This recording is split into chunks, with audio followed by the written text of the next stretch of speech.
Welcome to the Carrington Road Report for 2015. My name is Charlotte Dahms, and this podcast is about international students and their experience while studying in New Zealand. We'll start discussing some statistics about international students affecting the New Zealand economy. We'll then go on talking about the situation of accommodation and costs for students. Next topic will be language barriers and how they cause an effect on the achievements of student studies. Further discussion will be focused on the safety on New Zealand streets and a possible international driver's test, which is a rising issue in New Zealand. Lastly, we will talk about international graduates who are contributing to the economical growth of New Zealand by operating businesses here in New Zealand.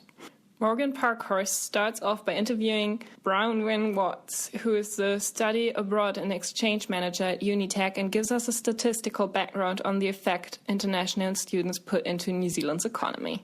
Further, we will look at how these students manage to cope with traveling to a new country and having to adapt to the accommodation situation here in Auckland. Magdalena Döhler talked to two international students who are Anis Mikla and Maria Petropopova, who had much to say about the house pricing here in Auckland. International students at Unitec Institute of Technology make up about 25% of the student population. On average, per year, $20,000 are paid in international student fees. After graduation, about 20% of the international student population stays in New Zealand to work. I interviewed Bronwyn Watts, the study abroad and exchange manager at Unitec, about her thoughts on the international student contribution to the New Zealand economy. Yeah, they make a huge difference. It's a big contribution. In fact, it's a massive economic contribution. 2014, international students contributed to $2.75 billion, a vital contributor. With 3,000 international students studying at Unitec a year, $20,000 goes into the New Zealand economy. New Zealand has around 41 higher education schools, and Unitec is just one school contributing $20,000 annually to the economy. Auckland has a housing affordability problem. The Demographic International Housing Survey 2015 said that Auckland is severely unaffordable. All international students at Unitec are faced with the challenge to find an accommodation. Before they came to New Zealand, they had no knowledge about the housing situation in Auckland. I asked some of them what they think about the housing prices compared to their hometowns. Maria Protopopova from Russia stays in a flat in the city. For $220, I could get a room in Russia and pay this amount per month, not per week, what I do here. Anis Mikla, exchange student from Germany, stays in a student village on the Unitec campus. Yes, it is expensive. I pay around $300 per month more than in Germany, but I think all the rentals here in Auckland are more expensive than in my hometown. Also, international students suffer from the high housing prices. If this situation doesn't change, there is a high possibility that the housing problem will have a negative impact on the economy of Auckland. In the long term, a lot of people can't afford such high accommodation prices.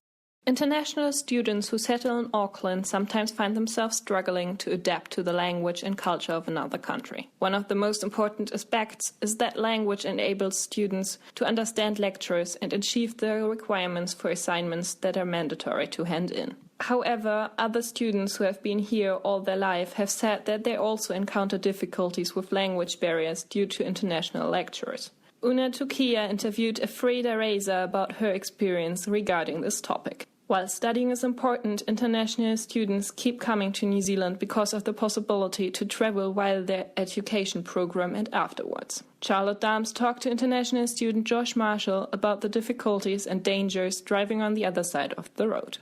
Language barriers have been a huge issue for some of our international students here at Unitec. Research carried out by the Pennsylvania State of University shows that the reason why students stress is because they are not able to understand or explain themselves during studies. But what happens when students have been studying here in New Zealand all their life, come face to face with lecturers who cannot speak or understand English, and are these causing an effect on their languages?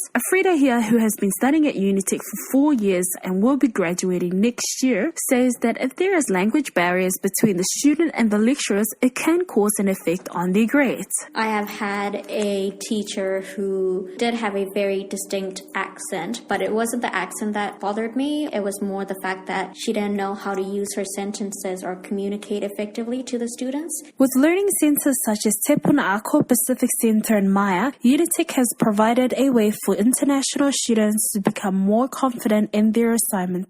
New Zealand is one of the most popular countries to study in for young internationals. But due to the fact that most people are used to drive on the other side of the road, there are a lot of car crashes involving international visitors.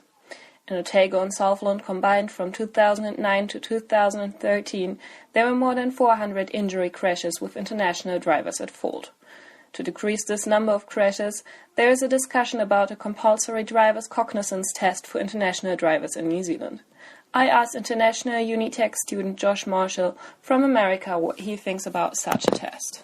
The system right now is pretty good because it allows people to come in, and as long as they have a readable driver's license, and there's already enough trying to come to a new country, that I think that would discourage travel a little bit, but I could see how it might make the roads a little more safer. In general, our international students seem to be confident about driving on the other side of the road. But for low costs, they would be positive about doing a small test for New Zealand as well, to ensure that the amount of accidents decreases in the future. Despite all these difficulties, many international students are graduating and choose to stay in New Zealand after their studies.